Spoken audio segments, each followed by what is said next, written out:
quick update how things are going. I did have my first treatment. I had some mild side effects, fatigue, feeling a little nauseated at times, but for the most part, it's manageable. I'm grateful for that. I was thinking about just, when we got the diagnosis, it was right before Christmas, which was super hard. That was not our most fun Christmas for sure. In fact, the day of the diagnosis, we had plans to take Zamina to have pictures with Santa that night, and Kara was coming home from college, and we were going to do dinner and just kind of have a big evening. And we, get this news, and we were really just shell shocked, I guess. And we decided to go ahead and keep our plans, and we didn't mention anything. It was Christmas, we didn't want to burden people with this really sad news during one of the happiest times of the year. The morning of Christmas, one of my, what I call flare-ups, pain flare-ups, what sent me to the hospital a couple of months ago was this severe pain in my humerus. It was in my arm, kind of up in my shoulder and kind of radiating down at times. And I thought I pulled something lifting the baby, and long story short, it was a tumor, and biopsy revealed that it was this stage 4 metastatic melanoma, which they attribute to my 2017 diagnosis. I had this really, like, my most severe flare-up, and it's like I'll be fine for weeks, and then for about a week solid, it's just this intense pain that pain relievers can't touch. And so it's really hard.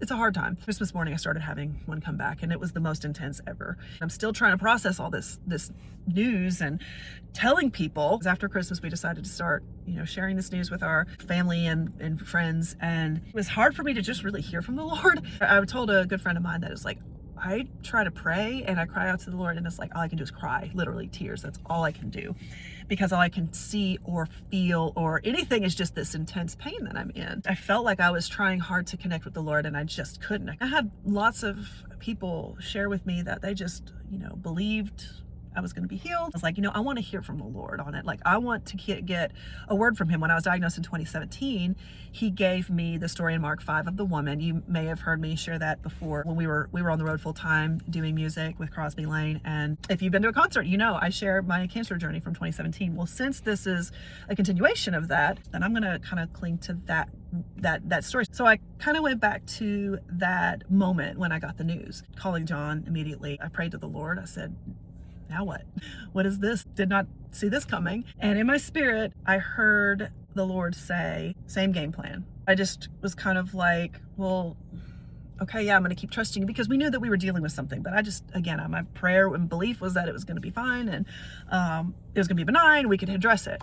So the fact that I was dealing with something that felt bigger, the game plan remained the same. I'm going to keep trusting him and believing for my healing. What was even more interesting, my husband John will send Kara and I these devotional texts every day, and I was like, what did he send that morning? So I go through my phone, I'm looking through all my texts, like scrolling back to the morning, not but a few hours before I got the phone call from my doctor. John had sent the text to me and Kara and where he was in his Bible study. So whatever he's studying in, he sends to us, and it's, just a nice little family thing that we have daily. I go back, and lo and behold, the day that I got my diagnosis, the devotion that he sent was Mark 5, and it was the story of the woman in the crowd.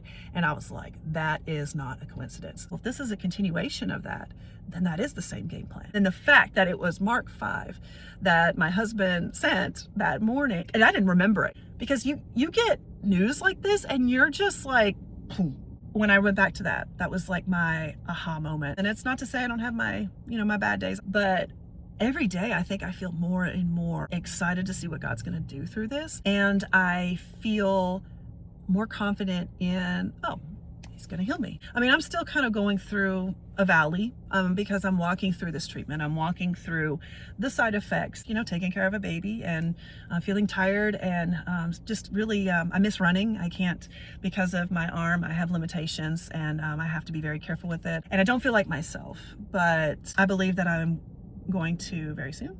That's why I have my hope placed in him.